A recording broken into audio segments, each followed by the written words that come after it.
Hello, everyone, and welcome here to TownHall Heroes, episode number 96. Wow, we are climbing up there. I'm your host, Solid Jake, and this week we are joined by Kubi, Zoya, and for the first time ever, Urho. Welcome, guys. Damn. What's up? The thumbs up of justice. Urho, your first time on the show, man. Welcome. Why don't you give yourself a brief introduction? Let everyone know exactly who you are.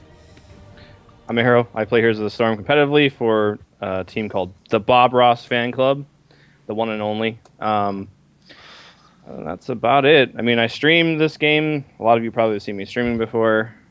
Quite salty, but hey, that's me. Well, it's got to get salt somewhere, man. Yeah. That's what other teams were you on? Tell us your competitive Heroes history. Oh, geez, I was on Complexity. That's probably my earliest team. Before that, I've been playing the game since Alpha, so I used to play on a team with like Nick Hotz and Faye and Pookie Burr and this guy Reg. Oh man, I go way. I used to play back when EG, right? Like EG was still a team. Like Idra was still playing, so I've been around for a long time. Ancient history. Oh yeah, that was back when like Lily was the new hotness when she first came out. The new hotness. So much. Yeah. Don't remind us. So Jake and I were just reminiscing. The game, since its earliest technical alpha, is it about 2 years now? We're about there. I think we're about there. Wasn't it early February or like mid to late February? Or maybe it was March. It was March. No, it was March. I started playing like get close, boys. I think the show started around. Oh yeah, we February. did start a couple episodes. We started like 4 to 5 weeks before Alpha even started. Yep. So the Town Hall is just about 2 years old. That's crazy. It is. It's kind of scary. It is. All right, Kubi, what's new with you, my friend? Oh, Overwatch boys, Street Fighter boys. It's been a lot going on. We did some qualifier castings. I mean, we haven't done a show in 2 weeks now because we were busy casting qualifiers. So we got lots to talk about tonight, guys. Yeah, we do. It's going to be a good one. Lord Zoloff. Hi. Oh. What's up? What's new, man? Zoloff. Somber Jared. Not much, man. I don't. Again, it's been so long since we've had a show. I don't know if we talked about in the last show we had, but Tempest Storm qualified for regionals. Nice. Which was really cool. That is new information. That was noon information? Yeah, noon. High noon. High noon. That is new. We haven't had a show since then. I think it was only after the first qualifier. So anything. Jake, you're getting yelled at by chat to tweet. Oh, they hate me, man. Happy birthday, Jared. Shut the hell up, you stupid bastard. Everybody wish Jared a happy birthday. It's not my birthday. Corey and I have the exact same birthday in July. Okay. Oh, but yeah, we qualified for regionals, so that's really been it. Casted, played Overwatch, played H1Z1. You know. How's Blade and Soul treating you? You still playing that?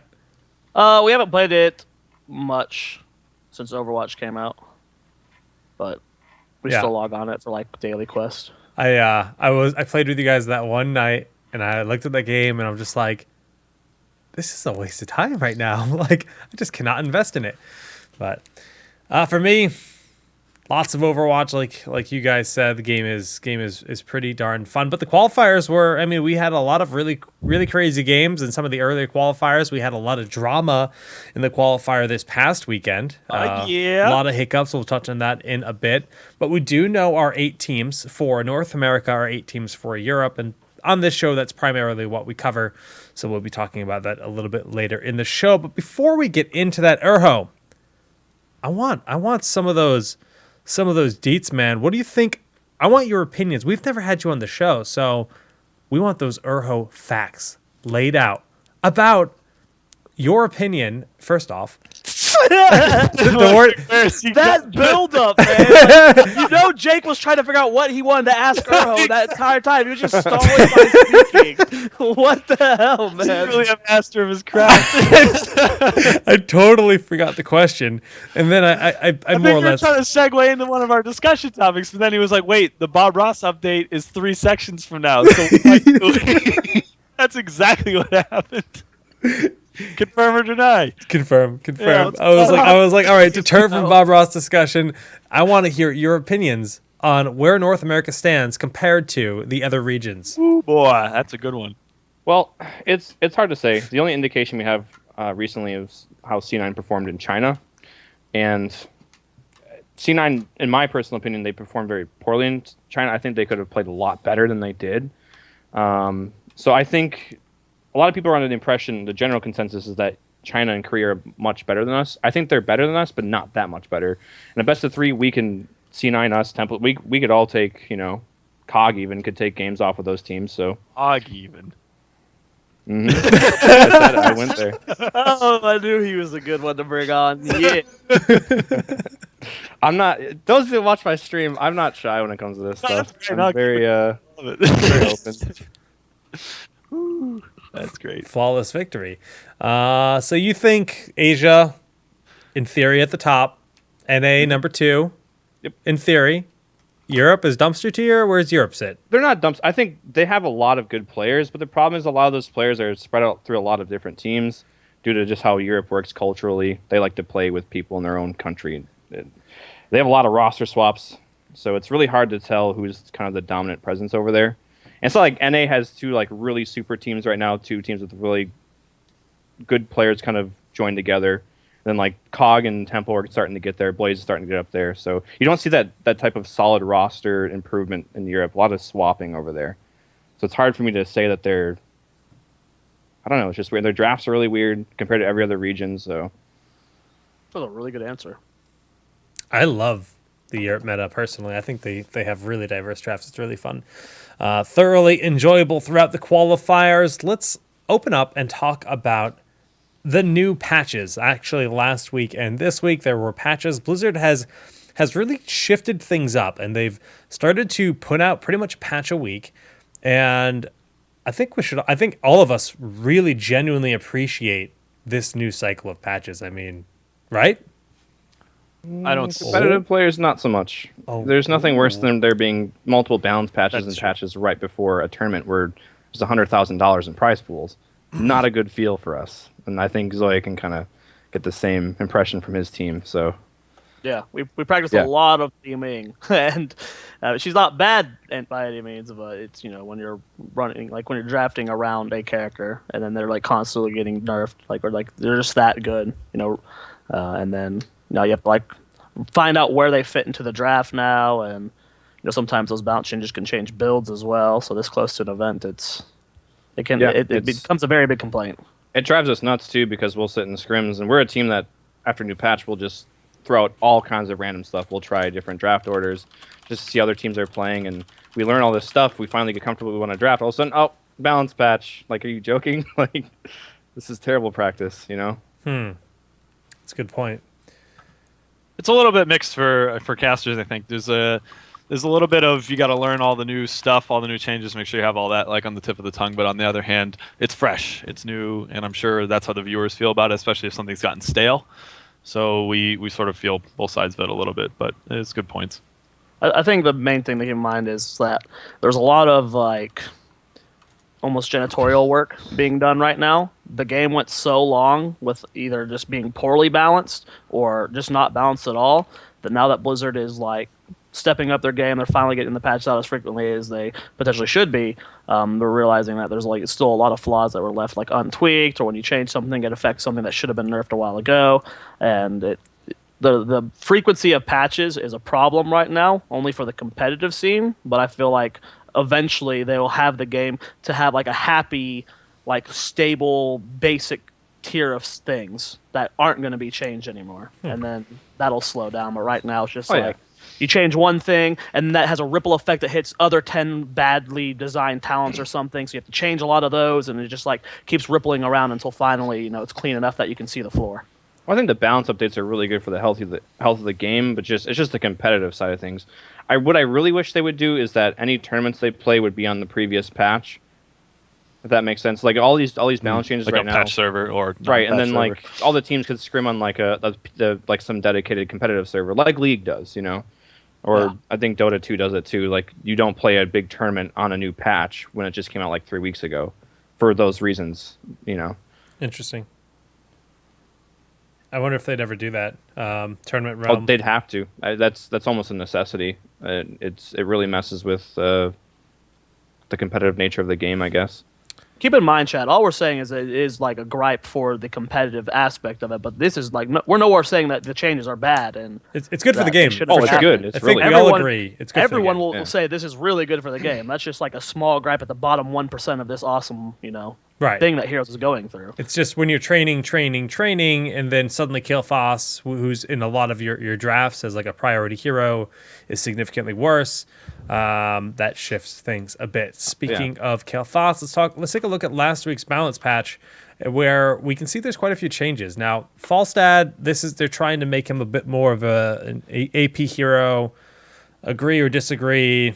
This isn't what he needs right now. Not enough to increase his diversity. I don't get it. Is this more they buff? No, that was the patch before. They buffed Boomerang damage. This patch. These notes are fine for Falstad here, but like the previous patch, they just like doubled the cooldown. Well, it's hitting with blast is still 100 seconds. Yeah. Even with this new buff on it, it's still 100-second cooldown from the last patch. It's weird that this is just a general thing. I don't understand the whole small changes and then like they make one massive change to something. It's like, well, the whole philosophy feels like you're just making tweaks and like frequent tweaks. So why not? What they said in the patch notes was when they increased that timer is they're trying to make heroics feel like really impactful and like really like expensive for certain playmaker heroics where it's just like, wow, the whole team just died. True. But the damage isn't there to make it that.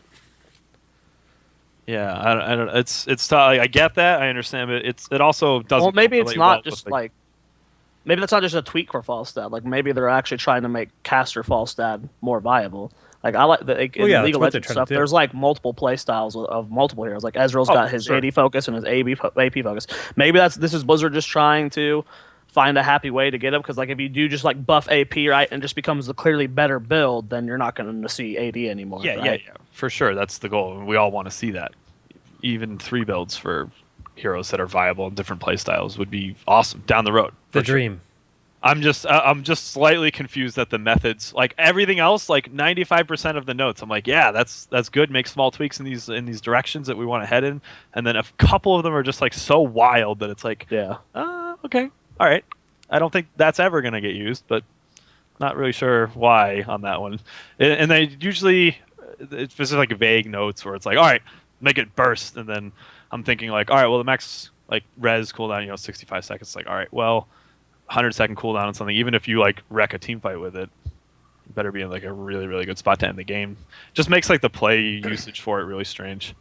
You got to keep in mind though, like ults that have a super long cooldown that are super impactful in a team fight, they become more valuable late game. Yeah. Whereas early game, I mean, if you're like level 12 and you like, we're like me and my team were talking about a new Brack. We wish that hero was stronger. His Locust Storm's 100 seconds, right? Yeah. I mean, that alt can win you a team fight late game, but like early game, it's just like 100 seconds. That's like 3 times someone's death timer. Right. So are you like waiting? Like, well, we use this every other fight, and then like how much are you holding back? And it becomes a really weird decision. It's like, do we use it now? Does it get us enough of an advantage?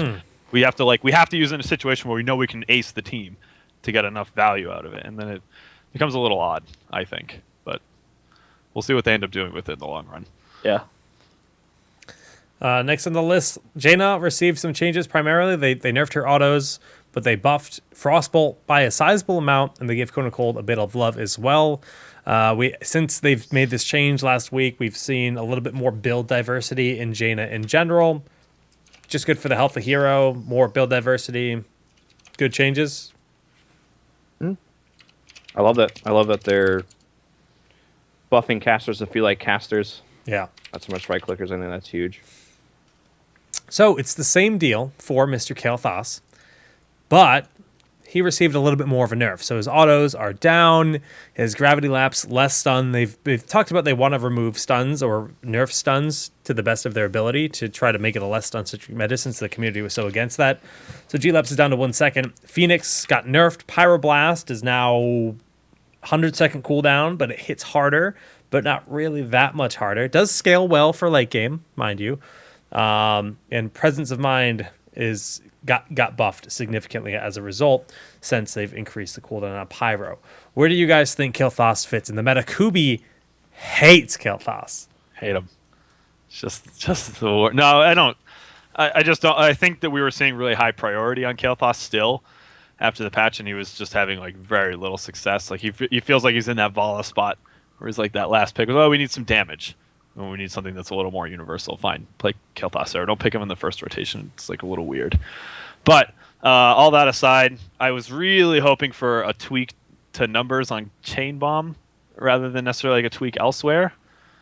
But I mean, this accomplished the goal, and that was Kael'thas has a huge win rate, or it's too high in all levels of play, and need to like make some nerfs here. I get that, and that worked.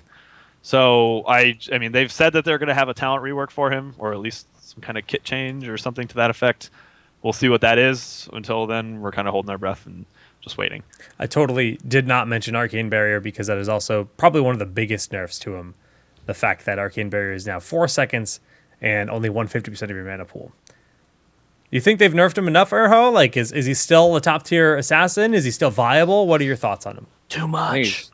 I think he's viable. Like I mean, you still pick him. He's just not worth first picking anymore. That's about it. I mean, he's still really strong. He's probably the third next to Jaina after Leeming and I don't actually this Leeming patch. I haven't had a chance to really check her out, but it seems like it was a step in the right direction. But anyways, I think he's still like third place for mages. He still works really well in Chain CC. So and Chain Bomb is still really good. Yeah. Yeah, I just think he's balanced now. He's not kind of like he doesn't hit level 16. He hits Arcane Barrier, and all of a sudden he's got as much HP as a tank. Like that's good. That's so step in the right direction. I think he's in a good spot now. I'm curious to see how they'll rework his damage dealing, but his survivability and utility was brought down to an acceptable level. I think. Zoe, you said too much. Maybe it's partially because of the meta. At least the games I've been seeing from not only my team but from the tournaments I've been casting, the meta is like because of the recent changes to a lot of the CCs. It's shifted away from the CC burst meta. There is still the Tyrande composition that pops up every once in a while, but a lot of times it's a lot more rotation or like these stall compositions that we've been seeing, especially on maps like Infernal Shrines. And I think I don't know if it's just from the games I've been casting and watching, but Kael'thas just seems he's not bad. I definitely think he's still the third best mage, but I think he's considerably lower than. I don't want to say he's niche. Okay. Like he can fit into basically any composition if like the bands swap to like everyone taking out damages, right? And you just didn't prioritize them in the early or something.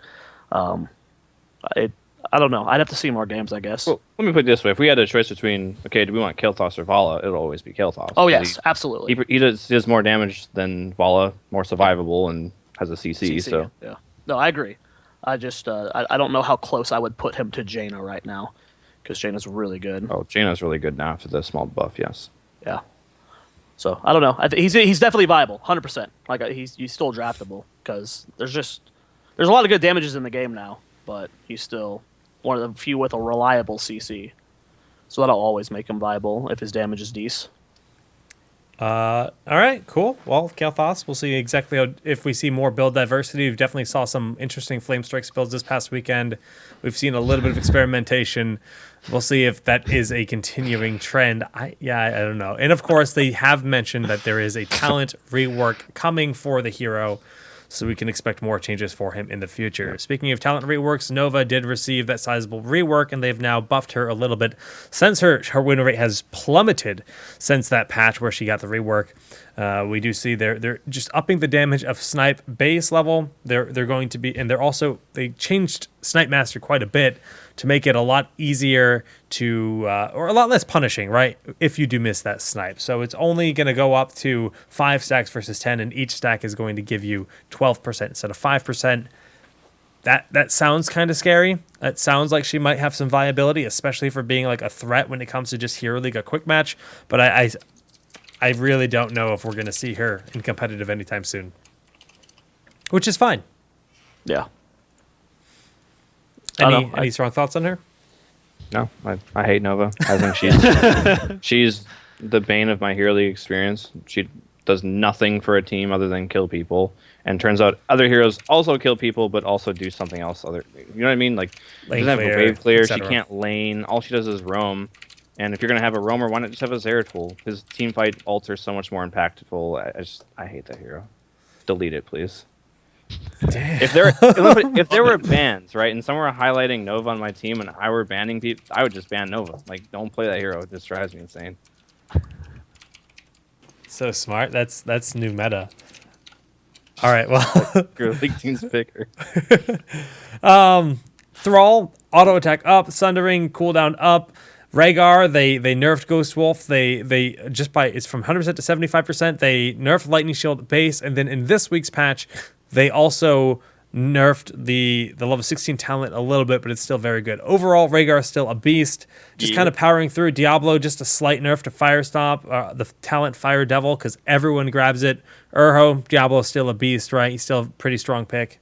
Yeah, he's good. Does that hurt his lane clear enough? Like, is that something Honestly, they should do? Do you think do you think that Warriors should have a lot of lane clear? You think that's a strong utility that Warriors need because so many of them have it, or what? I think it just depends on the warrior. I mean, if you're going to have wave clear, you should lack in other areas. Like Johanna and Leo lack in mobility because they have that wave clear, you know? True. So does Diablo. So, well, I mean, I didn't really like that talent to begin with anyway because I think this passive soul regen is his best talent in that tier to begin with. So, I mean, I'm okay with that being nerfed. I didn't really care for the talent too much anyway, so. Interesting. Cool. I mean, if you're taking Diablo, you should be roaming and not laning, so. Yeah. Yeah, that's true. Yeah, I think it's fine changes to Diablo. Urho, what are your thoughts on the solo warrior Diablo? It's like it pops up a lot. I think it's trash. It's so easy to punish them, but it's been getting a lot of steam lately. I don't get it. I mean, you have to play so differently. It's just weird. He's such an all-in warrior, and he's such a vulnerable target once he's in there. So you have to have it. Like, I think it'd be okay if you had a Sonya on your team. So if you can just engage and then have Sonya that can step up and team fight. But other than that, I don't really care for it too much. I think Diablo's best served in maybe with like a Thrall, just something that other type of threat. I don't know. It's hard to explain. Yeah, bruise your buddies to some extent. Right. To close that gap and do a lot of damage. All right. Li Ming, probably one of the more sought after changes in the community. Everyone's been asking for some kind of change. Blizzard had reached out to the community saying, "Hey, look, we're looking at Johanna Essence of Johanna is what I always called it. S of Johan. They're talking about that ability. Speculation was, move it to late game, move it to 13 or 16, make adjustments to it. It's just gone. They just removed it from the game. It should be Delete gone. it. It should be completely removed. It was basically a Johanna W when you threw it. It was ridiculous. It was just... It was dumb. It was so dumb. Like, why would they think that talent was acceptable when they deleted Cast Side from Tyrael? Like, Cast Side didn't, clump up 5 people to where you get epic wombos by yourself. Like, that talent was ridiculous. Like, people were like, move it to 16. Just get it out of the game. She does not need this. She has a number of other nerfs. She got a nerf to Diamond Skin. Tall Rush's Elements at level 20 got nerfed. Mana Regen and Astral Presence got nerfed. Only when you're at below 25%. And Magic Missiles got nerfed in terms of the way they scale for late game. Yeah. Overall, still think she's totally playable. This is not she's not in the ground or anything. What do you guys think the common level 4 talent will be now that S of Johan's gone? I didn't even know she had other talents. I think there's one that gives her HP after she gets a kill. 25% HP return. I'll go look right now. I'm not a ranged assassin player, but I'm kind of familiar with some of the talents. I do like that they waited. They didn't jump the gun on any of it. They wanted to make sure they collected enough information. Yeah, it's pretty obvious that S of Joe was broken, but they really wanted to make sure. And if they're going to make changes, then just make exactly what they think is needed. Because maybe the list would be a lot smaller if they made the change last week. Oh, Charge Blast might be kind of good. Yeah, I think Charge Blast will be. That's the one I run if I'm not playing S of Joe. That one looks decent. It's actually good for single target burst as well. But yeah, that's cool. If you're dueling, it's good. Now they just buffed Triumvirate, so it used to be the last 80% of the range was required. Now it's 65% or more, and you get the cooldown reduction.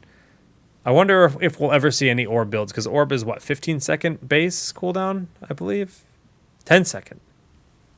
So Oh, that's... I'll tell you when orb build's good is when you're against a lot of range and you just want to outrange and outpoke people. I could see it being really good on You're Battlefield against of a lot of Eternity. melee, which is super popular right now. A lot of melee heavy comps like double melee assassin, double tank. Then the E build was really good because obviously you need to have that teleport shield and just the ability to teleport Right. further. But if you're against like triple range, that W build could see play. I mean, the hero itself as a core is so strong, it doesn't matter True. how you build it. As long as you get Disintegrate level 10, you're A-okay. Will I be All right. visiting Change today? that. I can't. They didn't tweak anything with like Disintegrate or the Archon thing at 20. I don't know. Like that probably doesn't have huge implications in competitive, but that just like is a terror in any kind of like quick match or low. I have never seen that, so... Really haven't. Oh my, it's obnoxious, dude. I saw like one replay that was submitted, but it didn't seem like it was that bad. It's if you I would guys are, prefer. Go ahead. no, that's fine. Go ahead. I would just prefer Li Ming stay playable. And if that means that the noobs have to bear with a really strong Li Ming talent for another week or two just to make sure that's the case, then I'm okay with that.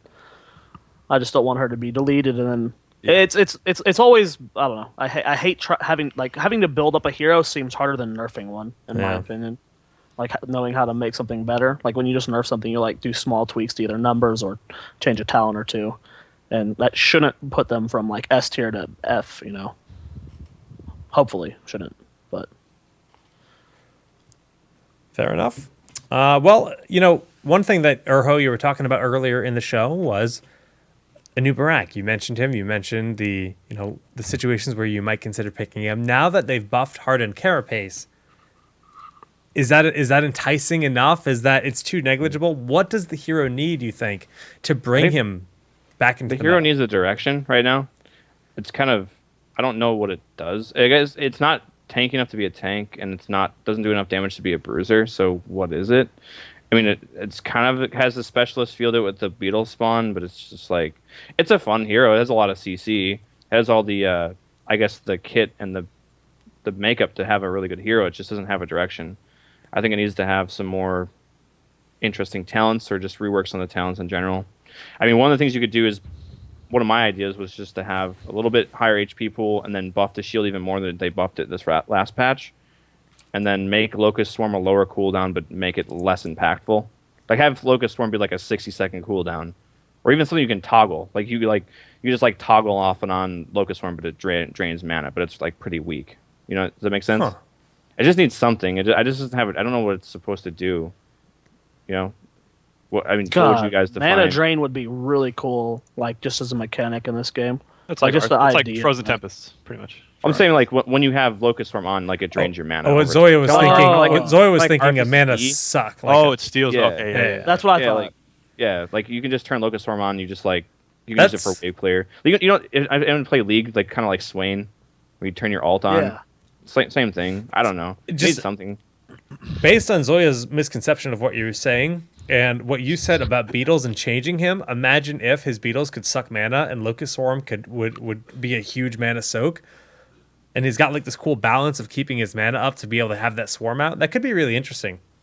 I don't know if that's something a new Brack needs, but Yeah. Blizzard, take this idea for a different hero. Yeah, like I said, I don't. Because what would you guys say a Nubrak is, like a bruiser? Like I would say he's a bruiser. I say he's a yeah, Beetleborg. but he doesn't do enough damage to be a bruiser. That's so weird. Yeah, I think they're played with a afraid to new give him Brack the other damage day to that the was, like, CC he bottom has. meters. Yeah. Yeah. Yeah, I agree. Because he was really fun. He's a very fun hero. Older Nubrak used to have rewind at 13, so he I was love those days. he was so much fun to play. Burrow in, drop a stun, Love those burrow days. out. Rewind at 13. Oh god, that hero is so dumb. Don't Yeah, remind me. Nubrak, Kerrigan had rewind, Nova had rewind. That was a Muradin. really dumb time. Imagine Kill Faust with rewind, like at level 13. That just sounds awful. Oh man. Would you give up Chain Bomb for rewind for double G laps? In some situations, you would.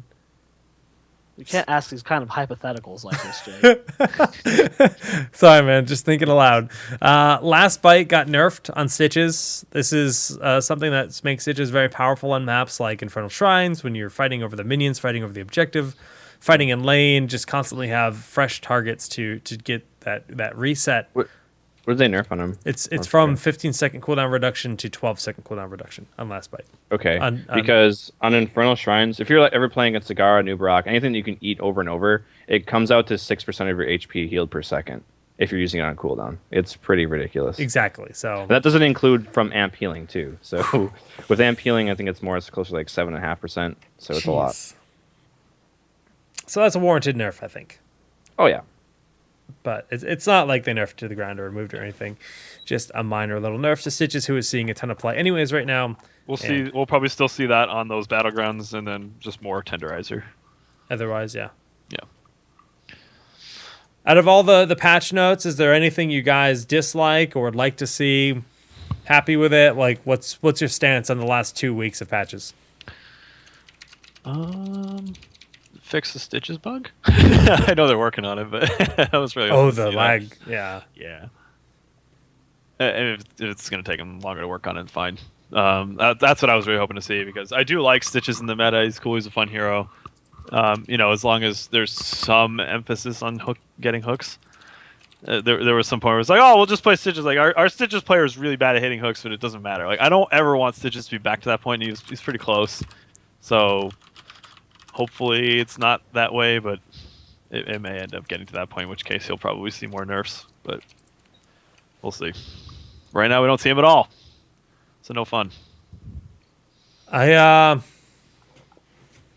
wonder if they fixed that in today's patch. They didn't put it in the patch notes, but I don't think it is fixed. Not yet. Bum, bum, bum, bum. Did you guys all watch the video? That lag is insane. Yeah, pretty bad. Did you get it, Urho? It's pretty bad. It doesn't happen to me. I thought it was just some conspiracy. But then I watched the video. I was like, okay, that's pretty bad. Yeah. It's every so time weird, we would too. say it, like we would pause versus cognitive and scrims like all the time because they run Stitches a lot more than other teams, and they'd be like, "Oh, Stitches lag again," like very like, "Oh yeah, I'm sure it's Stitches causing lag," and then you see the video, it's like, shit. It was bad, and I was wrong. That's terrible. Yeah. It was affecting a lot of people. Duncan K1 apparently got the lag pretty bad. I was shocked at the Reddit thread response from it because literally half of EU was like, "Oh, okay, we know what's causing it. We thought it was just server issues." It's apparently it was affecting Hero League 2 and stuff. It's crazy that a bug went that long without anyone really knowing, addressing it, because we knew we were experiencing it for about 2 weeks before that video went live. Wow. Yeah, I did know it was an issue for a little while now. Well, hopefully they can resolve it soon, because it is a bit of an issue. Of course, playing with severe lag is good for This no actually one. feeds into something Urho said earlier. This is well, I was talking with KO earlier today. I'm curious about all of three of your thoughts. So as we're getting closer to regionals, there's currently a hero that is banned from play Stitches. Do you think Blizzard should just be like, even if we get a fix out, he is banned for regionals, because we're getting closer to that. Teams aren't practicing Stitches right now because of the bug. But suddenly in a week they get the fix out the day before regionals. Do you think Blizzard should just be willing to hoping for a fix by then, or even if they know a fix is coming soon before regionals, should they just be like, ban Stitches anyway? Because where do you draw the line? That's the thing, because that's what I'm asking. Any change that you make, right, it's going to affect EU, but on a week delay. Right, so if they make the change and it's a week before NA, and they're like, well, that's not enough time, but is that enough time for Europe? And you want to try to keep rule sets consistent between the two regions as well. So that creates extra implications. I am considering how close it is, and they don't have a release yet for it. I'd say just for both regions to ban it out. I think keep it banned out. Blizzard should probably make an announcement one way or the other. And I think the smartest thing is just not to allow it, because there's a bug. I think, previous in the show I said they should just play this tournament on a previous patch to begin with, because this is the type of stuff that happened on a new patch. And that's why you don't do these big tournaments on a brand spanking new patch. Yeah. That's fair. Yeah. That being said, Zoya is very correct, because Blizzard, I don't know if Blizzard is aware of this, but their game in competitive is 65-70% draft. I'm not even kidding. You could take not a pretty amateur team, but a pretty good team, and put them against MVP Black, and if you put them with Gazlo and the worst heroes, and the other team has top meta picks like Jaina, Li Ming, ETC, Tronda, MVP Black's going to struggle, because draft is such a huge part of the game. So if there's a hero like Stitches that can't, be picked, it affects the draft massively. So would be nice to know. Yeah. That's it's scary when you think about it that way, though. It's just like you said, Stitches could become available again days prior when none of the teams are planning on running him, and some teams are going to be more comfortable with just busting that hero out just because of previous practice and whatnot, and suddenly, as a result, they could have an edge in those situations. So hopefully they do realize that and do make a decision well ahead of time with what will and will not be allowed. Because obviously Li Ming's coming into play, so that's already a change, right? Li Ming is Ivy Slime. Whatever he brings up, like that. That's exactly what I was just thinking about the Rexar in Vegas. I hope that they have at least a more consistent. Well, let's kind of retouch that. What happened? Yeah. They told teams that Rexar was not allowed to be played at Vegas until a few hours before the tournament started, right? Was it like a matter of like 3 to 4 hours? Like, okay, Rexar is now allowed. Yeah. Like it was like the day or like they told them a couple days before. Yeah, a couple days prior they said no. And the problem with that was it's like you have all the teams coming in and they're all scrimming each other. No, it's the reverse. You guys got it backwards.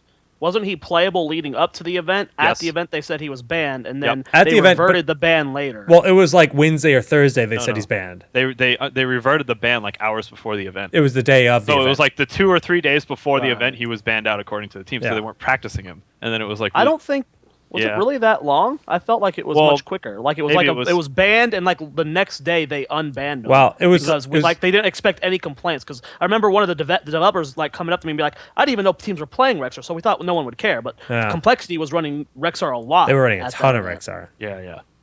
My issue with it was just that's when the teams were really, like playing each other a lot, especially if they weren't in the Yeah. same groups.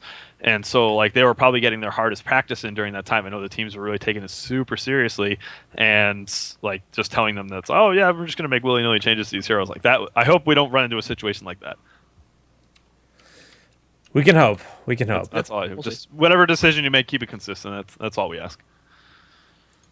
I can agree with that. All right. Well, that's what we got for the patch discussion today. Moving on to topic number 2, we've got the qualifier updates. We're going to be very quick. This is NA and EU in particular.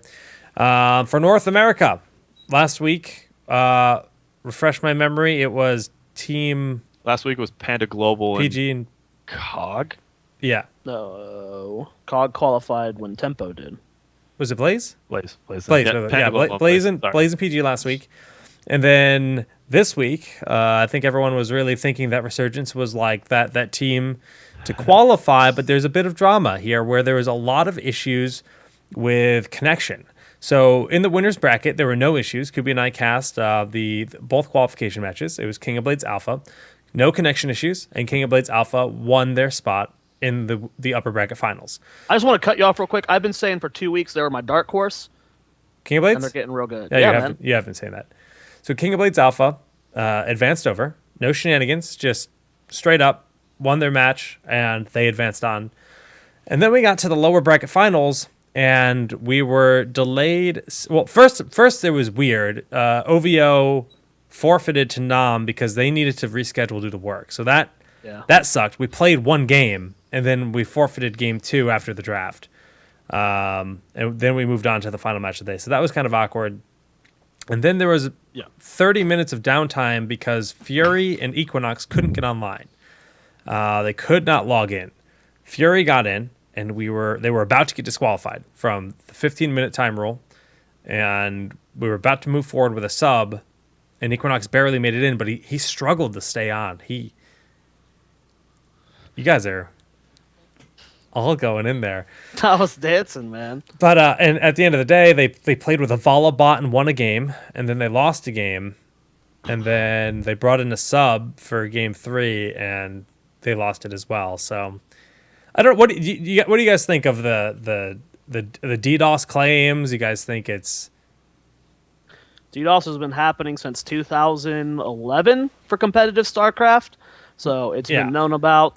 There are easy ways you can get it set it up. You don't have to pay for proxies. This is the first time in North America it's been a thing, though. For heroes. Yeah. But not for it's been in existence in this life that we live in, right? So to not know about it or just to say it won't happen to me is you can't. I'm not saying like, you shouldn't feel bad for Resurgence. Clearly, you should. It's a shitty situation, and the person doing it is a prick. Like they are really like ruining someone's life. Yeah. This is what they're fighting for. But I don't know. You have to do everything you possibly can to protect yourself in 2016. Whether it's proxying your Skype, whether it just being more better with your like protecting your emails and stuff. For something like where you're competing in a qualifier, it's your last chance. I mean, are we trying to say like maybe it was someone like on the other teams doing it? No idea. It could just be some random person that doesn't like Fury, like someone that went to high school with him. Like that guy farted in high school. Like I hate him. So you're screwed if people have that mentality. You're done. There are people like that, Jake. It's a cruel, cruel world. Okay, sometimes you toot and sometimes you get pooted for it.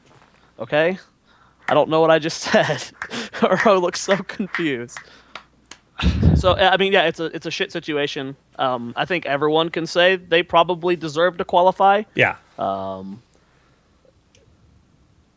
But they also had 3 other chances before that to qualify.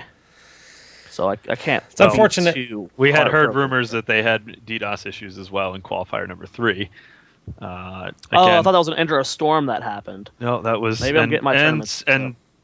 How you want to take this? It was against Team Nom again when that happened. Really? Okay. The only 2 times they had these issues were against Team Nom, and that's why it seemed a little weird.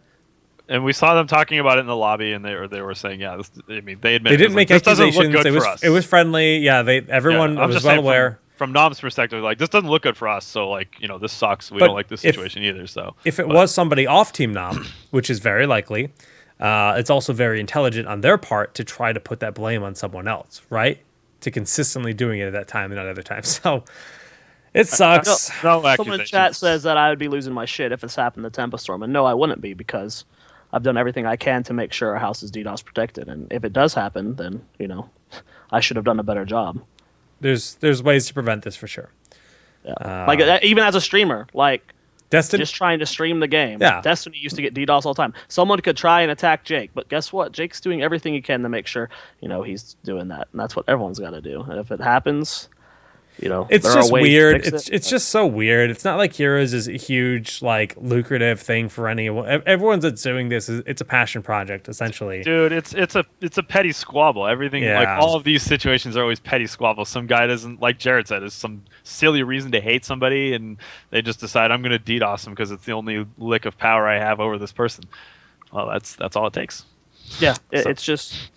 And it could be like, there's situations like where it's like trying to frame someone in a sense. Like that's been like a view botter thing on Twitch for a while, that someone buys view bots, puts it on someone else's channel, so it makes it look like they're view botting, so hopefully to get them banned or something, right?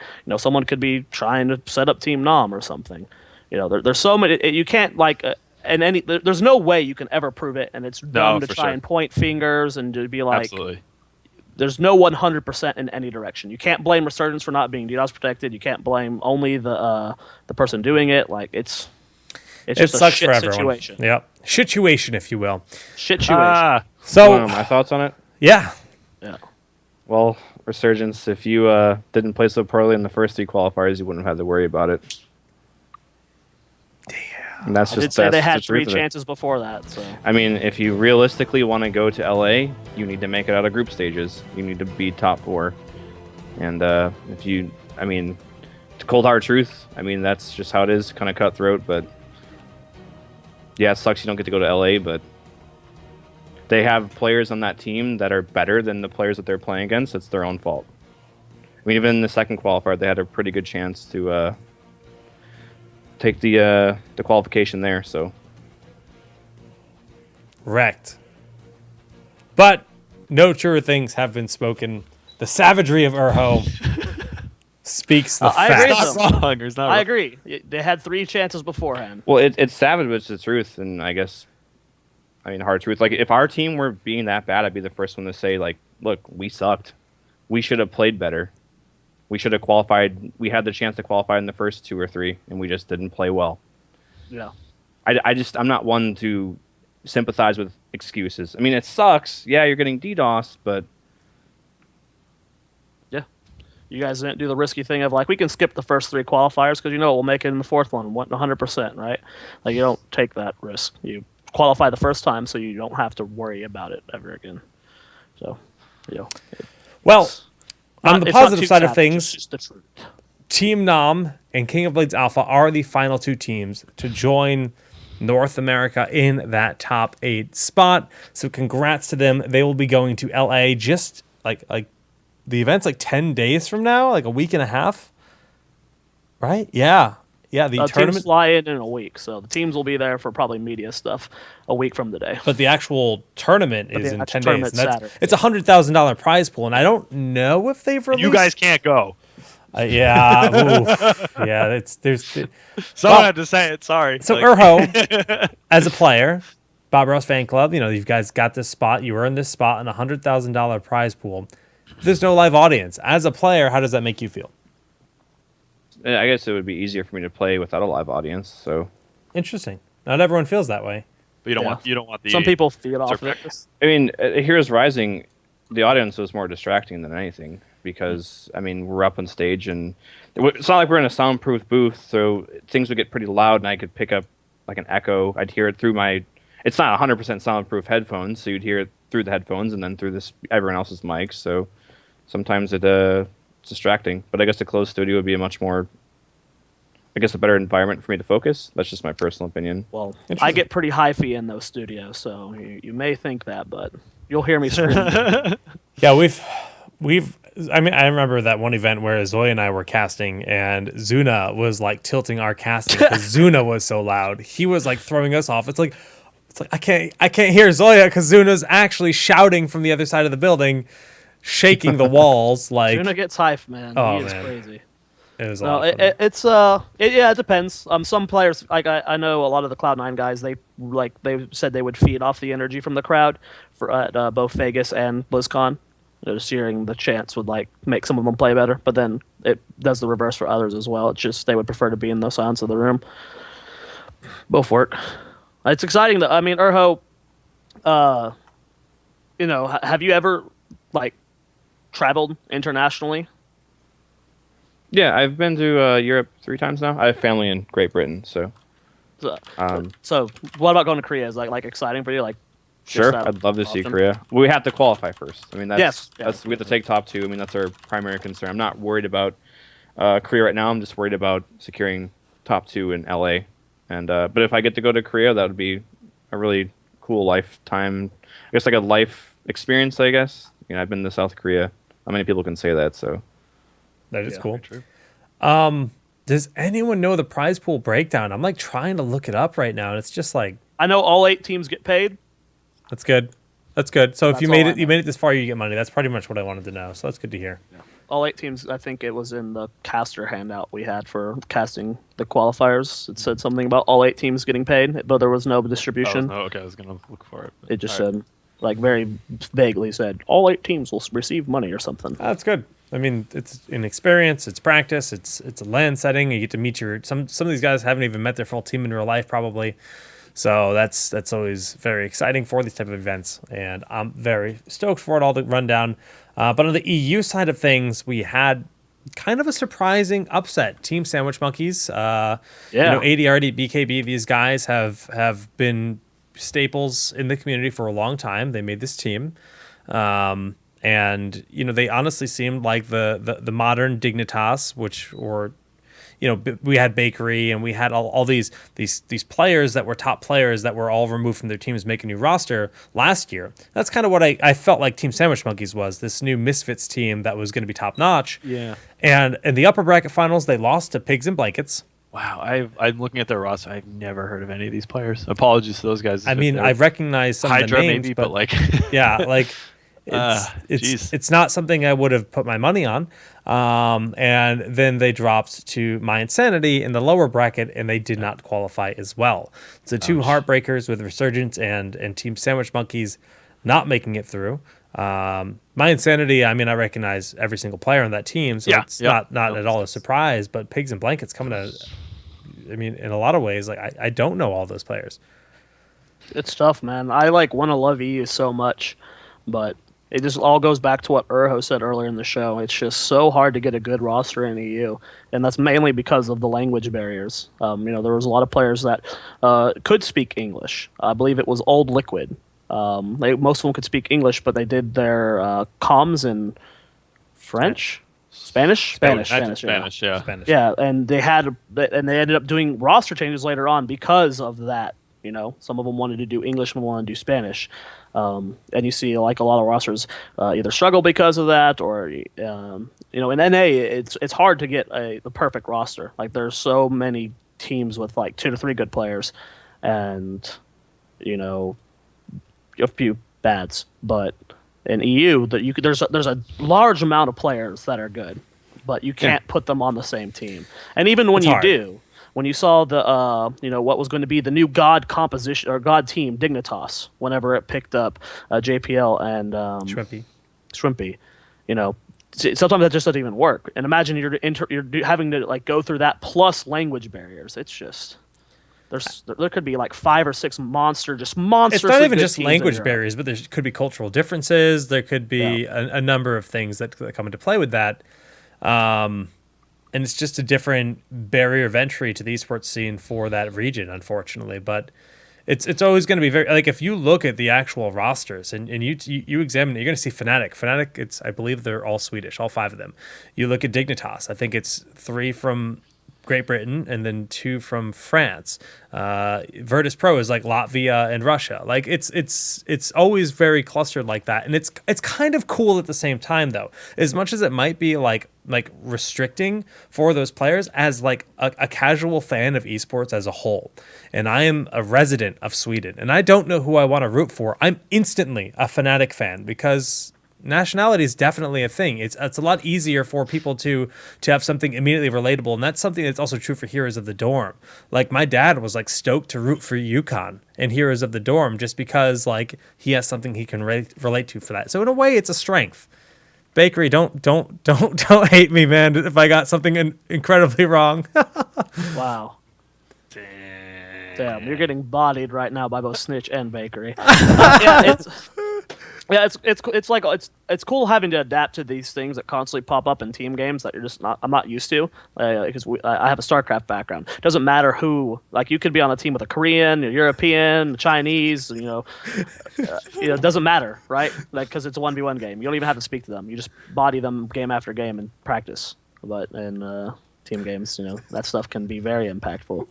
And it's not like League of Legends, right, where you could just pick the best ADC from Korea and throw them on an NA team, and suddenly you have the best NA team, right? Yeah. Communication is so important in this game, and it's going to be interesting to see how it affects the game. How that like applies to like a game like Counter-Strike and stuff. Do you see teams that are like multinationalistic, like you have teams like with different languages and stuff in CS a lot, or? I don't know. Couldn't tell you. Don't know. It's a huge deal. Yeah, I was talking to Zuna about this the other day, and he came from League, obviously, at the highest levels, went to Worlds and all that stuff. So, and he said the communication in this game needs to be loads better, like 10 times better than it was in League, because in League, there wasn't that much communication required throughout the game, other than at certain points in the game. So this game communication's huge. Communicating cooldowns, rotations. True. So much can happen in such a small amount of time, so. I was going to make a really bad analogy, and I stopped myself. Good on you, Jake. Keep learning. Oh, yeah. We're learning. Got enough of those this last weekend. What do you think, as we're talking just about EU real quick? I think Jake touched on it from a positive perspective, saying that he loves casting EU because their drafts are so crazy. There's also the negative aspect of it because their drafts are so damn crazy, like they half the time don't make sense. What do you think about the European meta? I mean, do you think why do you think it's that different? Because between Korea, China, and NA, the meta is somewhat similar. It's not exactly the same, but there are similarities. Where EU just kind of has their own way of like pick orders, what's good, what's bad. What do you think the main difference is between that? What causes that? What causes Europeans to have different pick order than NA? Or just like completely different meta and styles and stuff than the other regions. Like they're on their own little island where you can kind of draw a dot between Korea, China, and NA. But Right. in EU, I'm- it's just kind of like you can't draw that far. I'm not really sure. I think it has to do with, because there's no clear front runner in that region. Someone starts winning with something, all of a sudden we have to win. We have to play that now. They're beating us with this. We have to adapt to it. So they start picking and counter picking those heroes. It just might be the way they're viewing. I don't know. I couldn't tell you. That's my best thought process. Is that the immediate solution if you're losing to these heroes in a tournament or scrims is just to ban or pick those heroes. If you don't know how to work, it's the easy solution basically. So that's how I see it. Instead of objectively looking at like, look, we just aren't playing correctly against this hero when they pick it. We know that, for example, Stitches got really popular in EU all of a sudden, and people are starting NA now. We don't like running Stitches as much because people remembered, this is how you play against Stitches. You pick these heroes, you do this, you make these new rotations, and then Stitches is not nearly as effective. I'm not sure if Europe's reached that point. I don't watch their scrims. I don't really get too much into their tournaments, so that's my thoughts on it. Cool. Well, Right on. I can't wait to see it all clash when we get to Worlds, but of course, the actual regional events are what is next. LA, just 10 days from now, and exactly a week after that is the European Regional, and then World Finals aren't until is it the end of March? Which Korea? Yeah, April 1st through 3rd. April 1st. Okay, all right, that was close. So the beginning of April. Is this Tuesday the 3 week for Li Ming? Like, would this Tuesday be the... Li Li Ming is playable for both regionals. No. What I'm saying is, like, when is the Zul patch expected based off, like, the normal I see. release calendar? Yeah, I think it is. Is it expected to be this Tuesday? Well, it's 3 to 4 weeks, and it's more often than not 4 weeks, I think. Zul So will be playable probably for Worlds. for Worlds, but will be playable for Worlds. What I'm mainly getting at is, will Zul's patch hit before NA regionals or before EU's regionals? Probably before one. Well, definitely before one of them, I would say. Possibly before NA. So he would have to come out this Tuesday. But then. he will not Yeah. be playable in either Well, EU it or doesn't NA matter for if sure. he's playable. Anytime a hero releases, Yeah, big 90% of the patch. time there's a big Right. patch. It's And that... Get ready, for- Earl. That has me concerned actually. Jared, because- for a while, it was consistent that they were doing 3 weeks new hero release, 3 week new hero release. That was pretty consistent for a while up until BlizzCon, and then afterwards it was like it seems to flip flop a little bit between 3 and 4.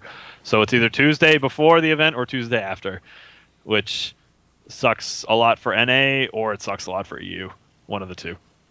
Well, probably both, or potentially both. Well, it'll suck a little less for EU if it's the Tuesday before our event. Yeah, True. They'll have an Probably. additional week. I feel like it's like becoming a broken record on this show today. But Urha, you want to talk about those servers, those tournament servers that Riot does? Those things that could help out a lot. Situations like you mean this the one. servers that they give pros access to and amateur teams access to, so they can practice on the patch that tournaments are gonna be played on. Yeah, that's awesome. Yeah, that is awesome. Okay, yeah, this is something to keep in mind. That's what I've been reminding my team is, just be ready for Zul.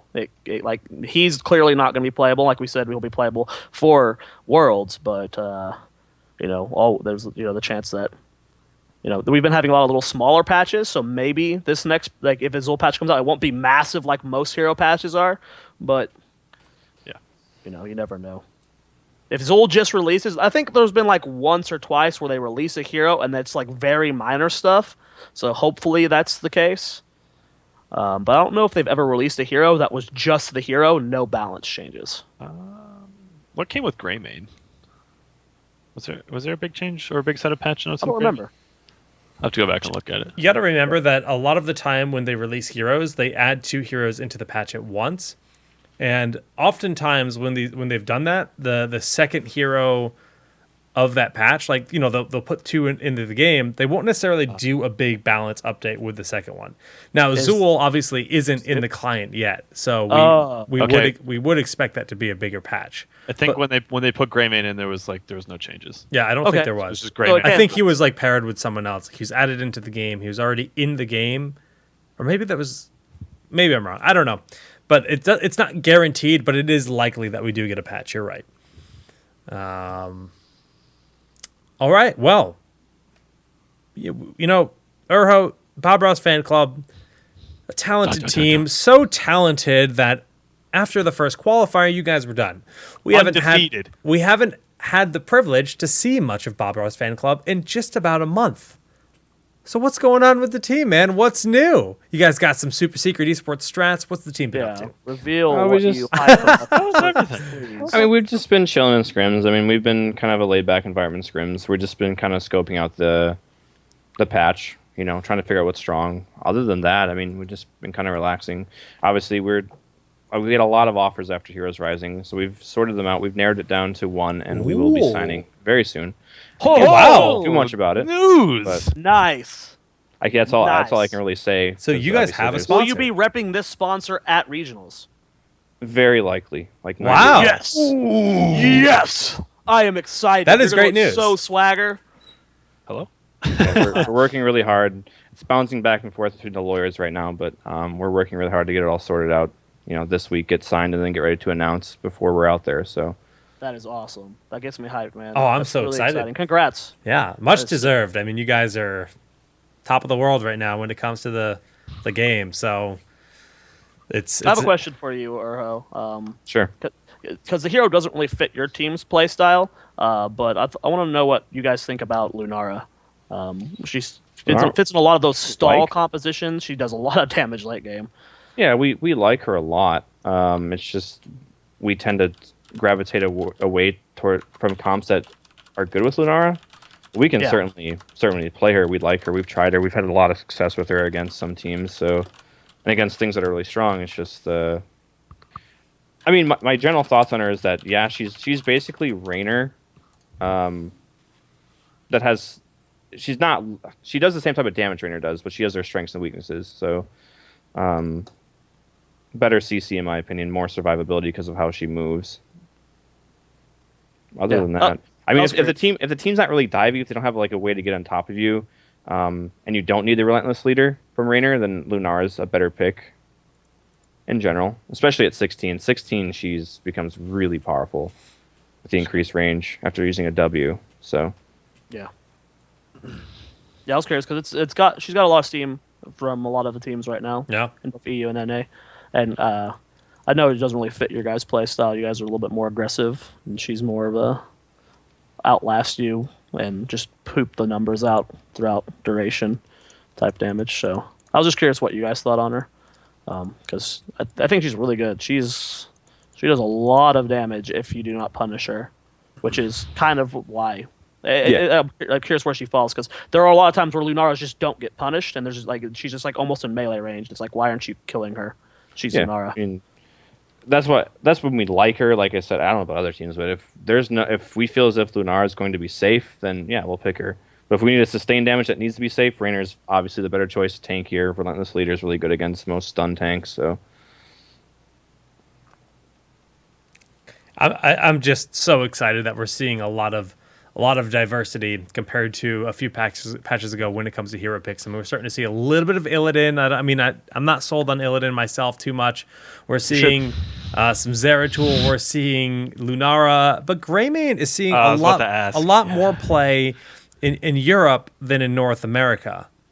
And I'm curious, Urho, as to where Bob Ross, or at least yourself, stands on Greymane.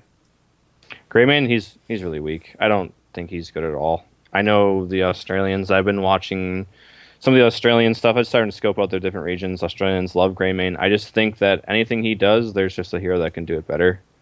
He doesn't bring... I mean, when would you pick him? You'd have to pick him... I'd pick him over Vala in some situations, but that's Really? not saying much. Vala's right now.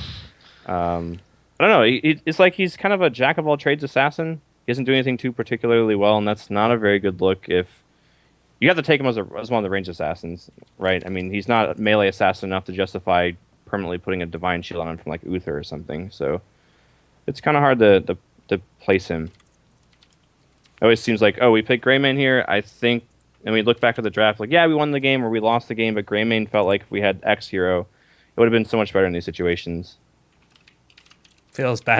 He's good at executing squishy heroes. I mean, but then again, so are melee assassins. So, you know what I mean? If you need something to execute squishies, then there's other things that do it better. Like Zeratul.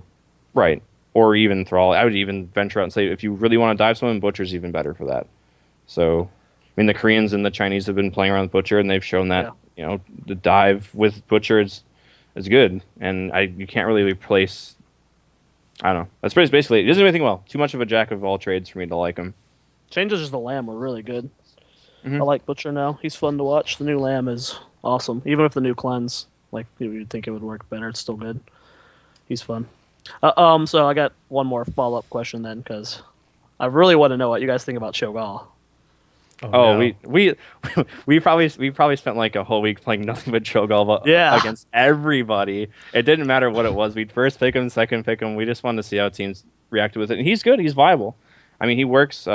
He's really good with Tyrael, depending if you take the pull out. There's all kinds of good stuff with him. The thing is, though, he's bad on certain. He's terrible on Dragonshire. On maps that you need a lot of rotations and have to lane a lot, he's terrible. Yep. So,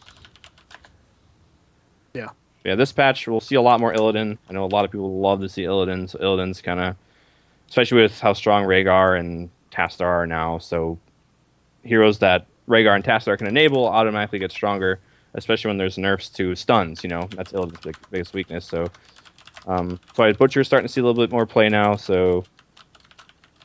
It's going to be a lot of exciting changes. Going to see a lot of more aggressive heroes coming back. Yeah, you hit it on it earlier.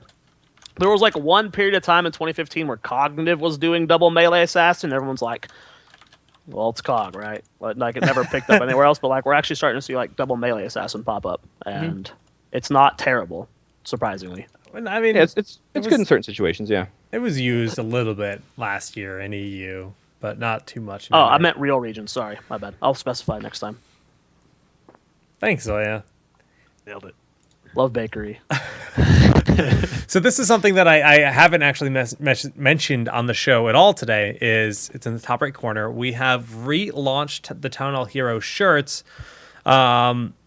Basically, we haven't done the shirts in 6 months. And also, there was just a recent update starting, I think, today on Teespring, where if you're a European resident, shirts are now 65% less expensive to ship. So shipping has become much more affordable, and duration has gone down a bunch.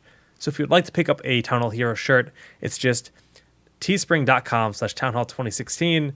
There's also a thing below the stream you can click on, or you can type !shirt in stream. Woohoo! Sorry for derailing everything, but I wanted to get that out there before I forgot. Nailed it. So Cho'Gall, Gucci. Oh, I have much more to talk about. I guess I could like just get your guys' thoughts on the video I made last weekend talking about what I thought were the weaknesses in Infernal Shrines and Tomb of the Spider Queen. From a spectator's perspective. Not competitive, because when I do talk to pros, my team specifically loves those two maps. Those are our two favorite maps for playstyle reasons. Well, for all our viewers that haven't seen the video, why don't you summarize it very quickly?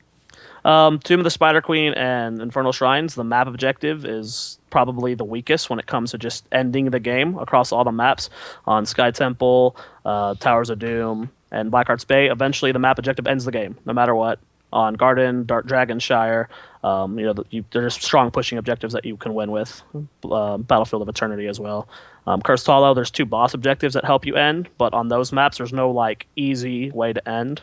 There was a game, the Tempest Storm versus Cognitive and Enter the Storm, game number 2, where Cognitive got a 30-minute web weaver, and they didn't take a keep. Sure, there's things they could have done better with the push, potentially had a better composition for sieging, but it was a 30-minute web weaver that did in the game. And consistently on those 2 maps, Tomb and Infernal Shrines, we get longer and longer games, up to 30 minutes now. Now, a Bakery points out that Dragonshire is harder to end, but I feel that doesn't have much to do with the Dragonite. I think this has to do with map design. It's really hard to get a DK right now. You'll see these long stalemates that don't get too much done. But what are your guys' thoughts? From Jake and Kubi, I want to hear from the observer's perspective, and then Urho from the competitive perspective. Which first, Jared? Let's let Jake and Kubi answer first, because I think I complained about Tomb of the Spider Queen probably 6 months ago for that very reason. Yeah. I didn't like how long. I think they ended up making some tweaks to it after I was complaining about it, because it was worse then. It was very consistently, even in regular games, which can be like hit or miss. They as, buffed like, the Spider they Queens. did buff the damage later, but I think it still needs. It's not as bad as it was, but I very much understand the perspective. When I was watching, I was like, yeah, I pretty much agree with all these points, and I do feel that there should be some mechanic in every map where there's a very serious threat to end the game at least 25 minutes. Like, you take any objective on any map at the 25-minute mark, and you have, like, at least keep walls down. There should be a very serious threat there, where it's like, you better play out of your mind or you're not going to defend this. Because that's one of the big selling points of the game is they're quick matches, and they're punishing for mistakes, especially late game. So continue to go with that and try to make that flat across the board for all battlegrounds. Personally, I don't like Tomb much at all, for a variety of reasons. I mean, there's that. I like the size of it. The size of it's good. Size of it's interesting. Yeah. But it's also feels really predictable and limited in terms of options. Mercenary camps never feel like a compelling option. They always feel like a calculated response to, there's nothing better we can do, may as well get the mercenaries. So the jungle doesn't really seem to have a lot of value. It's just about the rotations. And it just feels a little bit flat to me, just in general as a battleground. But Shrines, I love. I think Shrines is an awesome map. It's big. I like the size of it personally. I don't necessarily like small maps myself. I like the size of Shrines a lot. And although the Punishers might not do that much early, I still think there's ways to capitalize when you do pick up a Punisher. You can rotate to grab a mercenary camp. You're afforded those times, and you can find, you can force rotations to clean up things and try to find someone out of position. And I think there's a little bit more intricacy to the map and like mind games that could be played at the highest level. Urho. Okay, so I mean, from a competitive standpoint, there are two different types of maps in this game. There are objective-centered maps, force objectives, that's what I like to call them, and then there are more of a laid-back, casual objective. Force objective maps are like Sky Temple, Curse Hollow, Towers of Doom, and from a competitive standpoint, those type of maps cater to certain team comps and certain play styles. That's why certain teams like to gravitate towards a map like Tomb of the Spider Queen, for example, where there's no force objective. The objective is kind of sedentary, kind of like Black Hearts, where you just turn stuff in, and it's a different play style because you need to dedicate your resources elsewhere at all times. Like Dragonshire's not a force objective map. You need to dedicate resources multiple locations of the map in order to get the secondary objective going. So, I mean, from a competitive standpoint, I prefer the force objectives because it forces a team fight, and it's harder. It's easier for a team like ours, at least, to just win a team fight. We're very good at team fights, really good at rotations, getting picks, very aggressive. Whereas a team that's going to stand around, try to out-rotate you, get turn-ins, we don't really prefer that type of play style. So, like I said, I just prefer the force objective type stuff. So, not a fan of Tomb of the Spider Queen. My least favorite map, next to Garden of Terror. Ooh. I used to hate Garden of Terror. We barely see it. I love the new garden. We barely see it in competitive. I do really wish we saw it more. New garden's so good. I feel like even after they made the change to the terror and the what's the name of the ability with the potted plant that overgrowth, is it overgrowth? Overgrowth, yeah. After they made that change, I feel like we really just do not see the map very much. I don't know if it's just like that. It gets banned out. Well, I don't think it's fun to play personally. From the games I've seen and play, but I think it's much better to watch. Like, I love casting Garden of Terror now when it's played right, and it's not a 40-minute game, Yeah, but yeah. playing it, I still don't enjoy playing Garden of Terror, so I think that's probably why. Yeah. But I think it's more fun to cast, mainly because maybe it's not actually a fun map to cast. Maybe I'm just used to casting Old Garden so much that I'm just like, 50-minute game, and then now it's like, oh, that was over in 25. Cool. I like Garden. It's like I still don't know if I like the Garden Terror versus Garden Terror dynamic, like the fact that one can be active for each team. It's the only map that works that way, and I've always found it a little bit weird. But then they'd have to change the way the seeds interact with expiring and everything drastically if they were to make any adjustments in that. There's in that another map regard. that works that way. You may have forgotten about it. Haunted Mines. Yeah, that map's dead. That's dead for a reason, man. Like they know that map is flawed to the point where they're not willing to bring it back in its current state. So, thank God.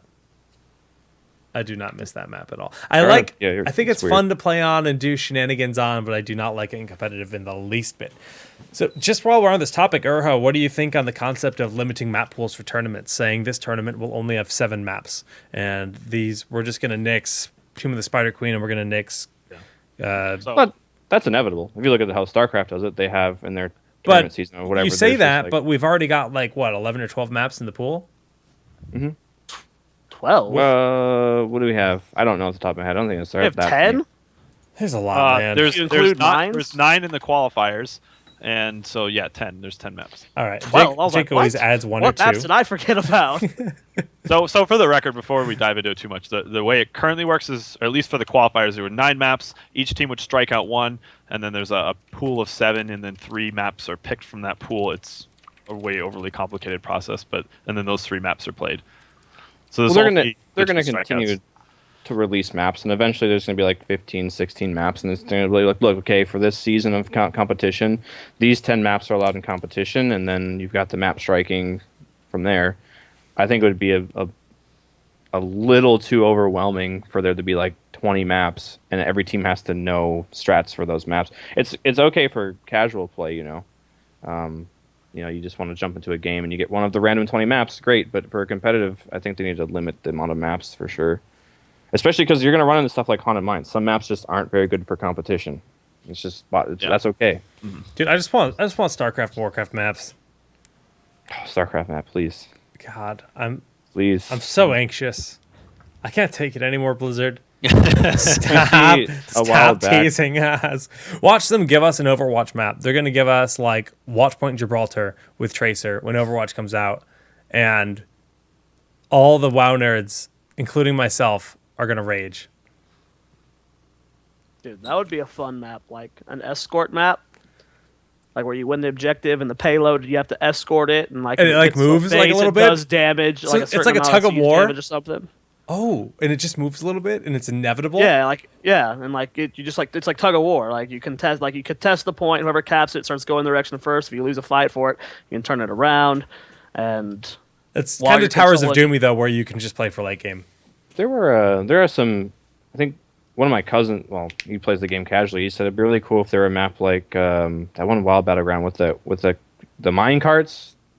Where the mine carts start going into the thing, and you just got to control like King of the Hill. Silver Shrine Mines or something like that. Silver Shard Mine, something like that. I can't remember what it is. It sounded pretty cool though. It like wouldn't be bad. So Yeah. Mines constantly cart spawn, and then you have to escort them to points. And if you're controlling it when it goes in, you get points. That'd be a cool one. Could we don't do it. Don't listen to chat. Don't do it. did you see that guy? He like reskinned Blackheart's Bay to be a StarCraft map, and it looks Yes. so awesome. Looks Like, so oh, good. why is there no StarCraft map? But I don't get it. It's such an iconic. It's such an iconic IP for Blizzard, and they haven't put one in yet. It's such a selling point. Silver Shard Mines, yeah. That was close. Okay. All right. Let's talk about one more thing. Urho. It's been a while since we've had a good warrior on the show. Damn. Just gotta He's like, is that shots fired or not? I think the last warrior we had was BKB. So yeah, it's been a while. Oh, I'm just man. kidding. I love BKB. No, but in real talk though, like warriors have gone through a lot of changes lately. Nerfs and buffs, with the fall of Muradins. What are your thoughts on the current warrior meta, and what would you like to see done differently to potentially make it better or change it up a bit? I want to see I want to see Artanis be viable and a new Brock be viable. I think the recent Muradin nerf to Avatar was necessary. He's still really good. I mean, he's an amazing hero. ETC's in a good spot. He's got good counterplay. I'm just trying to think what else I'd like to see. Obviously, the new Brock and Artanis changes. I just hate that there's certain warriors that you could just never play, and that drives me insane because they're fun. I mean, that's about it. I mean, the current warrior meta too, it's starting to shift away from stun tanks, I guess, starting to go more towards wave clear tanks too. So I'm interested to see how the next patch and this patch plays out. I mean, Johanna. Obviously, whenever all the other tanks are nerfed, Johanna gets stronger. She's pretty good right now. Leo's still viable in a lot of situations. So overall, if you look at the state of warriors compared to the state of other classifications in the game, like range assassins and specialists, there's a handful that you just can't really play. So I think Warriors are an okay spot other than Nubarak and Artanis. So What are your thoughts on like how where does Muradin sit on that tier list now that they've taken away his little microstones and Avatar? I think he's still the best tank in the game. I like hearing that. Kubi is like giving you this glare. I mean, he still provides CC, good control. He's hard to kill. I mean, the best warrior, solo warrior you want is a warrior that just doesn't die, right? Your support doesn't have to worry about it. Muradin provides that. So, I forgot about Arthas. I think Arthas's problem, I like him. He's my favorite warrior, but always has been. I just think his ghouls need to be on a lower cooldown, and he's fine. Do it. Do it. Yeah. So I used to be Do an it. Arthas main and an I mean, Azebo main. the current strength of ghouls, if that were on like a 70-second cooldown, he'd be a really good hero. Rip Rexar. Rexar's not a I warrior, forgot man. about that hero. I almost consider that hero a specialist. Like, you'd never He's have a your main specialist. warrior player play. Oh, That's true. definitely, It's always a flex on Rexar. It's kind of Yeah. funny. He's a cool hero that has like unique implications on maps like Dragonshire, but not a warrior. It's really not. Yeah. Okay, I got no more questions for Urho. It's been unless we like go into let's do bracket predictions for regionals. Not like a Could full do that bracket next- breakdown. We're going to do that next week. That's why we held it off because next week's the week before regionals happens. But I'm traveling Wednesday. Oh no! Jared won't be here next week? Oh, no. So we're all flying out. All right, bracket predictions. Let me pull up the bracket. Is the bracket even made? You don't even need to make a bracket. Just like I was gonna say, Top, we top can't three, do or like who's top three. qualifying or whatever. Who's qualifying for Korea? Just something. What are our predictions? Like, let's do top two and then biggest breakout performance at the event. Well, before that, I can probably guess that the format will be similar to BlizzCon. There'll probably be two groups, and then into a four-man bracket. That's my Really? guess. I don't know. I There's assumed it 2 would days just of be a double event in bracket. on the schedule on here's com/esports. Yeah. I was It's assuming just just 2 days of double in. events. Wasn't think it- Yeah. BlizzCon had an opening week and everything, so Yeah, I think it's just gonna be double M bracket. Think so? I mean, I don't know. Yeah. They haven't reached out to the teams. So. they haven't said anything. That's for I'm sure. trying to think what they did for like all the open. Yeah, those were all double limb, right? Yeah, you're probably right then. Yeah. Okay, Probably just a double. I Lim take it bracket. back. I take it back. Yeah.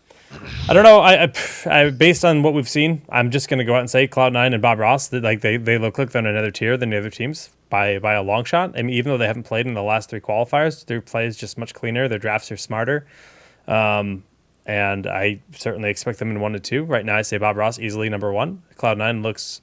They don't look anywhere near as confident as they did. They thrive on LAN with an actual live event setting with a crowd and everything. They feed on that energy, and they don't have that. And I give Bob Ross the edge. I am going to disagree with Jake. I'm going to say it's disagree. I'm going to say Bob Ross 100% will be qualifying. But no, I'm going to get hate for it. No chat's going to be like, ugh. Tempo Storm. But Tempo Storm's going to be number 2. I think they're going to come out on top. Not on top of Bob Ross. Bob Ross will crush us into the smear our hopes and dreams in my face. But we'll get to. Cubis Maximus. You guys have been doing pretty well in scrims, though. I mean, Yes. think of all the teams we've been scrimming. You guys have been doing the best against us. So, albeit it's scrims, right? So, No, leave it at that, Urho. win or losing scrims Leave it at don't that. matter. Leave it at No, stop. Leave it at that, dog. So let's see. Every time I've tried to make something that was like Look at slightly chat, man. I can never say anything about my team. Look at it. blown up right now. Go ahead, Goofy. Every time I've tried to make some kind of like off meta prediction for like results of a tournament, I always get bodied every single time. So $40 it's- in my pocket because of that. Yeah, I'm aware. Cloud9 and Bob Ross are going to advance. I think Cognitive will be the 3rd place team. Get bodied. Hello? So I think us and C9 will go, just because of how. I don't know. I'm not trying to be biased. If we play really well, we can beat anyone in NA right now. That's if we're playing well, but you never know what's going to happen. So that's just on us. And then realistically, I think C9 has the best chance. And then after that, I think it's like a tie between Tempo and Cog right now. I think that would be more realistic if I didn't have, my bias. But anything can happen. I mean, making out of the group stages, I see Tempo, Cog, ourselves, and C9. Blaze might be able to make it if they could pull an upset. But I put Blaze I don't in think Blaze spot. can make top 2. We'll see. I'm talking about group stages, like Oh, making group out of the stage. groups to the top 4. Okay. So that's why I see making out of the group stages. Beyond that, it's there could be an upset. So, like I said, we just have to play well. I'm with Zoya on King of Blades Alpha though. I'm impressed with their play. They're my team to watch, for sure. Like, I'm not impressed with their play. I'm impressed with their growth because they were shit. They were like, I'm just gonna be like completely honest. They were so bad at Heroes Rising. Like they were bad, and they've improved a lot. Like their growth is like what making me love them because they've almost like it feels like they've almost doubled as like their skill. As a Zoya team. loves watching you grow, baby. I love watching the King of Blades. Hello.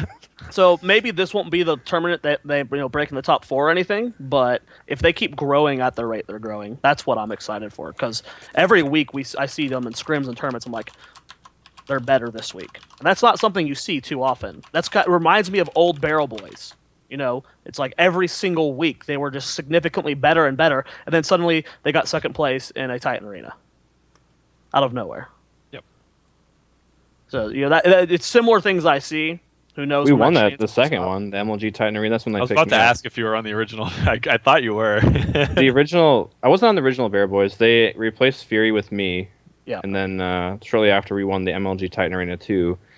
Then after that, everything was downhill with that team. I think some of the players on the team got complacent. That happens, right? We started losing, and I left, Ed left, and then the rest is history. And then they kicked Mac. Jeez, that team was a mess. Yeah, so I see similarities between those. I don't know if King of Blades will be ever as like good when complexity was, but just the rate of growth I've been seeing is they're doing something. Blaze always surprises us. They always Blaze or catch King of us off guard. Blades?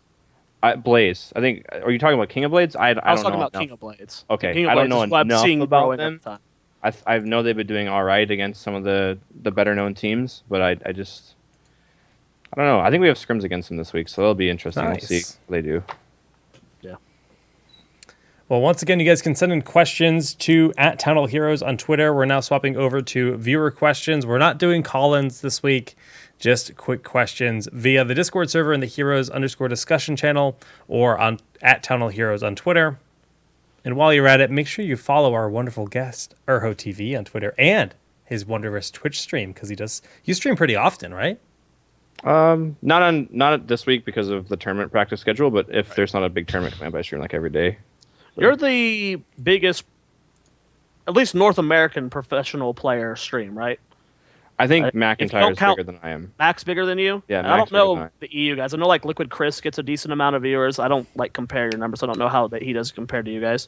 And I don't count Dread as he's retired now. So when it comes to actual teams on a roster, Barboss Fan Club seems to be doing good. If you and Mac are just both dominating the scene, they should check them out. Well, if Zuna starts Urho is streaming, fun as hell to watch.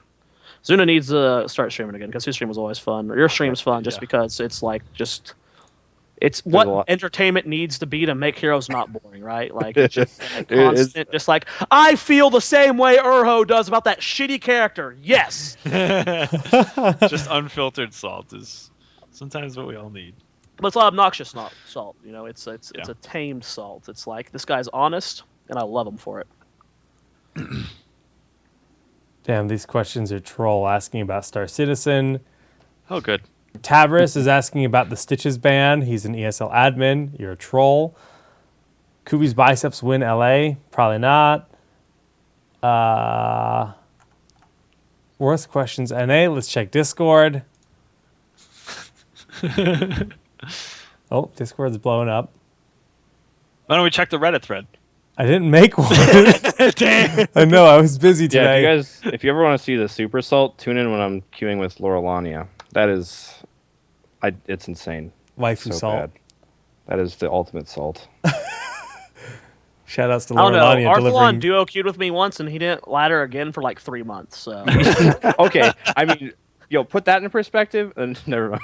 I'm not yeah, gonna. I first picked Gazlo. Like he was just like Arthalon, let's go play Hero League. Just let's give it another chance. He's like, well, okay. I first picked Gazlo. He didn't go back for months. I ruined everything.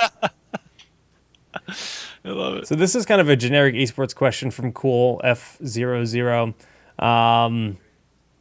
what do you guys think about having city teams as opposed to the status quo of branded organizations? I can answer that really quickly myself. I mean, honestly, how does that city team get sponsored by the city, right? Is there a benefit? Is there a stadium? Is the esports infrastructure going to warrant having the New York Fuzzy Bob Bears? Ross's. Whatever it is, right? The New York Fuzzy Bears, is that something that is justified to have an actual esports arena or something of the sort? Because a lot of the reasons you have the New York Giants is because you're marketing to that region, but there's also a local benefit to it. And as it stands, a lot of these teams aren't necessarily located in that place. They don't necessarily practice in that location, and the infrastructure to support that is not there. And it's a digital game. It's not a physical sport. It's a digital sport. So does it need to be there? You don't have It's not even a need. It's they're not ready yet. The masses. The masses are not ready Maybe for one that to be day, a thing. that'll be a thing. Yeah, Right it now, could happen. I don't think it's. We're not. especially when we're like not there 90% of esports teams are like located in the same areas. It's like, well, yet. only one of you 27 teams in Los Angeles gets to be our roster for Woohoo! League of Legends. Let's, when all the team houses there. So, yeah, one day. Also, I think like sports were kind of built from the ground up with that whole like regional, like this is our team, right? And like Jared was saying, like if that's just not how esports has been built from the ground up. There is no other than like the country that the team is from. There is no regional favoritism in any way. I couldn't like I know where a lot of players are scattered like all over the place, but like nothing about that points to any particular region for the most case, unless it's like a team house. We're getting yelled at by Discord. We didn't do EU bracket predictions. We did NA. Oh, I mean, it doesn't matter what I top. don't- top eight. The top two doesn't matter because they're getting 7th and 8th at Worlds anyway. So Oh, I was like surprised. that. That's I like that. It's How many tough, teams are man. going to Worlds again? There's 12. eight? 12. 12. Two 'cause from I know Europe, there's 2 from NA, 2 from Korea, 2 Two from from China, and then 1 Taiwan, from. Australia, there's two from the CE, Australian. and Yeah, I know. Latin America. Okay. Yeah. Yeah. My prediction will be. You know what? you show me a list of teams and- Bakery pointed this Yeah. out last time that I called Dignitas to do well at BlizzCon. Whatever- They did do well, so I'll say Liquid and Dignitas are the two. Whatever I just team my looked boy at- Lowell's on, that's the team that's going to take first. That Who's would he be on? Team Liquid. That would be Liquid. Liquid? Okay. I would say. I like the new Dig roster, but I don't know if they've had enough time together for them to make top 2. I'm gonna go with Liquid for sure. Maybe Fnatic. I just don't watch EU enough to be as much as I used to last year. Like I just have not. I want to watch you, but it's hard for me to watch it and figure out who's, like I said, who's good because of all the roster swaps. Yeah, it's just such It's- once it's more stable, maybe. But I'd say Liquid and maybe Fnatic. But I don't know what their scrims look like and stuff either. So, chat seeing a lot of Navi. I mean, maybe. Navi, I don't know. But Maybe like they're- everyone's going through roster changes every 2 damn weeks. Like, how can you pick a damn Well, team? the rosters are pretty locked in right now, but We're locked in for now. but- Navi is Alex Pro G, Thernal, Danatan, Grand Piquete, and Crosby. Crosby. Navi looks really clean, and they run a lot of different compositions. But I like the different styles and specific map strats that I see in Team Liquid. So I got to put Liquid as number 1 for me. And I just can't not love Fnatic's roster, man. Like, yeah. I know they might be going through ups and downs or they're struggling to find their groove, but all 5 of those guys are good. I don't Quanix, right? It's like Quanix, Breeze, Shrimpy, Othero, and then Quacknix. Quacknix. And I was so confused. Like Smexy? Yes. Salia. Yeah. Sounds right. Google Lil Shet Zone? What? What is this? No, the participant qualifier number 1. What? I don't even know the players on that team. Oh, Urho, welcome to 5 weeks ago, man. So you much of you, Google, man. you Google, you Liquid, actually there's a type. bunch of players on that team I know, like Lowell and Chris and Zhao. I can't pronounce that guy's name, but Dignitas has a lot of familiar names to me. But Yuva. Every time. Urho What is- officially doesn't watch EU. He doesn't need to. Doesn't need to, man. I really should. Maybe He'll worry they're about that good. in I don't- March. That's true. He doesn't have a reason to practice for That's them. the reality of it. He doesn't need to. I Damn. mean, like, we just focus on our own region and Oh, then that's- this random team that's just. You guys have enough like a unique style that you don't need to be watching other teams for ideas. So I think It's that true. might be the majority of the reason why a lot of teams would watch other regions play. I can't pronounce half these names. Yuva. Well, I don't know. I think my other team I'm going to give to Dig. My boys Dig. I believe in them. Dignitas? It's Yeah. just so hard to cheer for Snitch. Like, I think it's either Baker or Snitch. I used to play Dawngate with him, and that was like a really bad EA MOBA. Was it one? they're both listening in chat, so they might respond. So Wait, I think it's one of those two. But I was or I was just back some on other Complexity, European guy. and we were scrimming one of the EU teams, and they're just like, my name in there is Formicid, and they're just like, Formicid, the god is here. I'm playing against, like, who are you? I guess we played against each other in some other MOBA, so. It's funny. I didn't know that either of those guys. Just to say, I really like Snitch and Baker. They're a lot of fun at BlizzCon. This isn't real hate. I actually like Snitch a lot. But yeah, it's. I would like to see where EA is at 3 months from now, because stability will change a lot in that region.